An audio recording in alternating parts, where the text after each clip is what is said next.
আজকে আমি বানাচ্ছি গন্ধরাজ চিকেন ভাপা। নরমালি তো আমরা অতিরিক্ত তেল ঝাল মশলা দিয়ে চিকেন কষা বানিয়ে খেয়েই থাকি। তবে সেখান থেকে বেরিয়ে যদি খুব অল্প ইনগ্রিডিয়েন্টস দিয়ে এই রান্নাটা একবার বাড়িতে বানাও এই গরমে, তাহলে আমি বলব তোমাদের কাছে খারাপ লাগবে না। প্রথমে একটা মশলা বানিয়ে নেব। আদা, কাঁচা লঙ্কা, রসুন বেটে নিয়েছি। তারপর চিকেন ধুয়ে পরিষ্কার করে নিয়ে নুন, গোলমরিচ গুঁড়ো, বেটে রাখা মশলা, জল ঝরানো টক দই আর সাদা তেল দিয়ে ভালো মতন মাখিয়ে আধ ঘন্টা রেখে দেবো।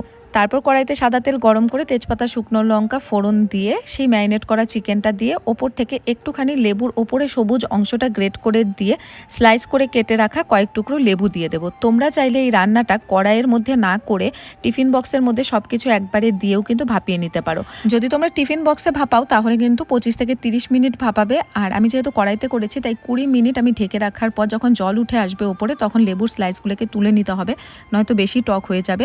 তারপর কয়েকটা কিউব করে কেটে রাখা পেঁয়াজ, টমেটো আর কাঁচা লঙ্কা দিয়ে একটু ভালো করে মিশিয়ে নিয়ে আরও কিছুক্ষণ ঢেকে রেখেছিলাম লেবুর টুকরোগুলো দিয়ে, আর তার সাথে কয়েকটা লেবু পাতা দিয়ে। লেবু পাতার কালারটা চেঞ্জ হয়ে গেলেই কিন্তু ঢাকনা খুলে পরিবেশন করো রুটি অথবা পরোটার সঙ্গে। আমি তো ভাতের সঙ্গেই খেয়েছিলাম, বেশ ভালো লেগেছিল খেতে।